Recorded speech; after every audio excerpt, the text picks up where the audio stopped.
This weekend, AEW go down under, where they have AEW Grand Slam Australia once again, and this card is stacked. I'm not gonna lie, I'm really looking forward to this show.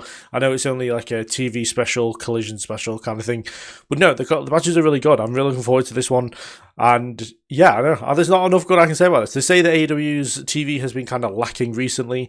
I'm actually quite impressed with how good this card's going to be, and it also has ramifications for Revolution, which is a pay-per-view they always seem to do very well. So I'm looking forward to that next month. But yeah, let's get into the predictions for AEW Grand Slam Australia 2026.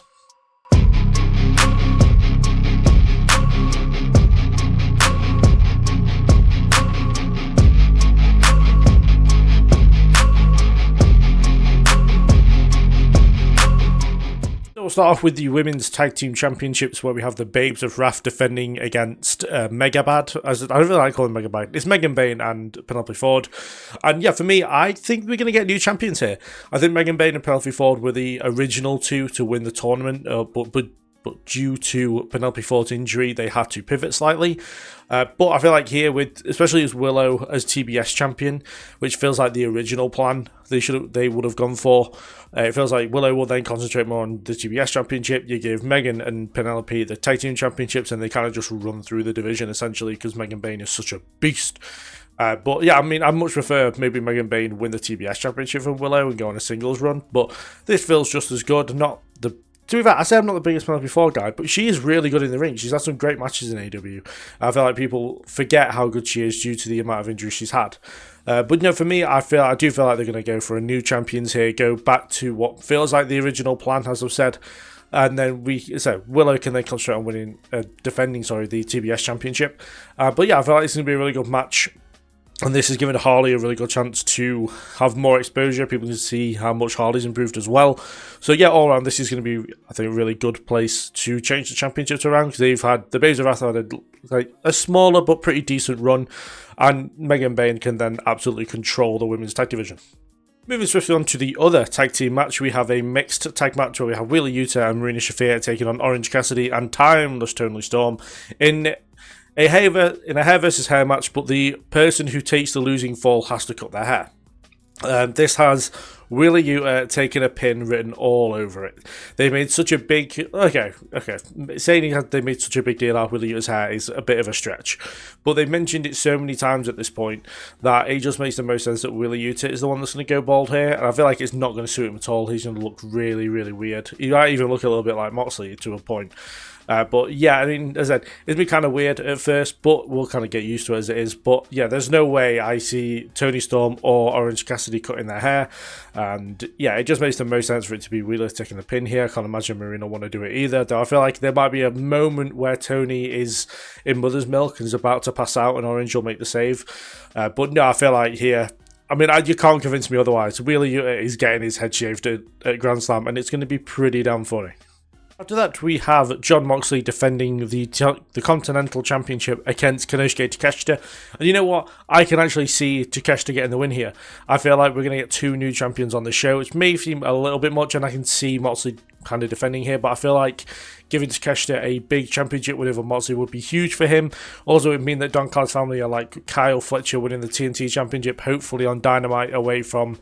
Well, no, if I feel like he's going to win on Dynamite, then that means that they'll have all the belts, which is something I feel like they are aiming for. But yeah, no. As I said, I feel like Takeshita is due a Continental Championship reign. It feels like Moxley's had it for long enough to solidify himself as a babyface, where he can have feuds away from championships for a little bit. And yeah, I mean, Takeshita having that belt is only going to improve it. It's only going to have him wrestle the best way he knows how to wrestle within the Continental rules. And yeah, I mean, it's also a personal one as well. Jon Moxley is my favourite AEW wrestler, but right now my personal preference goes towards Konosuke Takeshita because I really want him to be a champion again.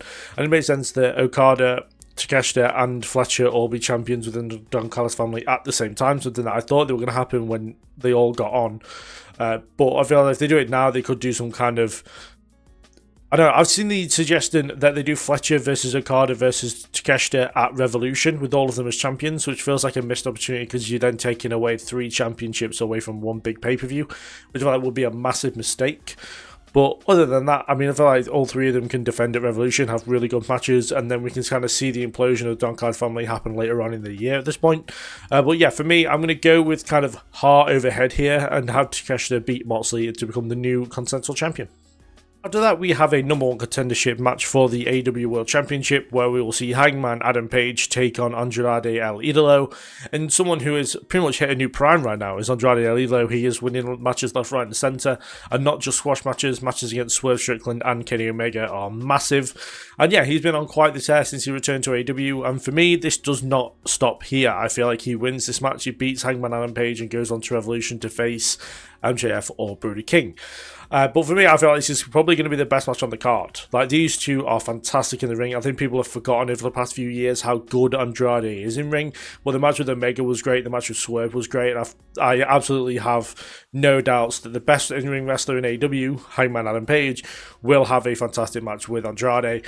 So yeah, it's a match I'm probably the most invested in because I would like either guy to win. But I have that little bit more investment in Andrade, as I've been an Andrade guy for like since NXT.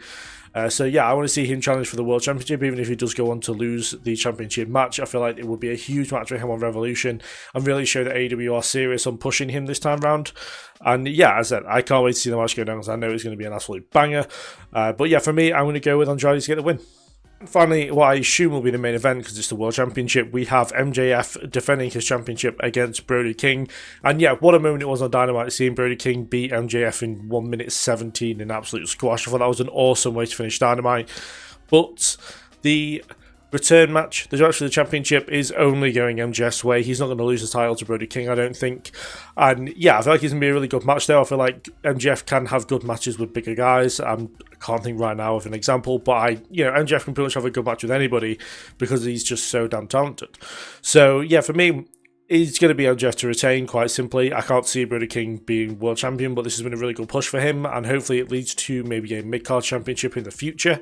I feel like he'd make a very good TNT or international champion. But for me, I feel like both men are going to benefit from this match, just because MJF is going to remind people just how great he is, like he does all the time, and Brody King's going to remind people that he is great overall, because I feel like people do write off Brody King quite quickly because of his size and stuff, but he is a fantastic wrestler in the ring. And yeah, I'd say it's one of the matches again I'm looking forward to, not as much as Andrade and Hangman, unfortunately, but yeah, I feel like MJF is definitely going to get the win here. So there's my predictions for AEW Grand Slam Australia 2026. As I said, I am looking really forward to this card. They've really built this one well, saying that they have had not the best television right now. I feel like AEW's really dropped off over the start of the year, but hopefully this sees the start of TV being picked up, as well as everything else getting picked up now. We're on the road to Revolution. And yeah, I feel like, as I said, and I've said this before, is that AEW really need a pay-per-view in January. I know that there's the risk of going head-to-head with the Rumble, which isn't great, but they need something to build to in January because everything just feels like we're building to nothing. And I know they do Maximum Carnage, but they don't really treat that like they do these Grand Slam shows. If they did that, then maybe it would work out better. But, it's just one of those things. But yes, they do put down in the comments below who you think is going to win at, your predictions for Grand Slam. I am interested to see what people have got for the Andrade and Hangman match, because I say I've got Andrade, but I can very easily see them going with Hangman as well. But yeah, do stick around, do subscribe. There's a lot of good to come on the channel. Yesterday, there was my predictions for TNA No Surrender. In a couple of days will be my top 10 matches list for matches from AEW Grand Slams of the past, the ones from when they were in New York, and then the Mexico show and the Australia show from last year, as well as coverage of Elimination Chamber in a couple of weeks as well, so do stick around for that. And yeah, thank you very much for watching, and I'll see you guys in the next one.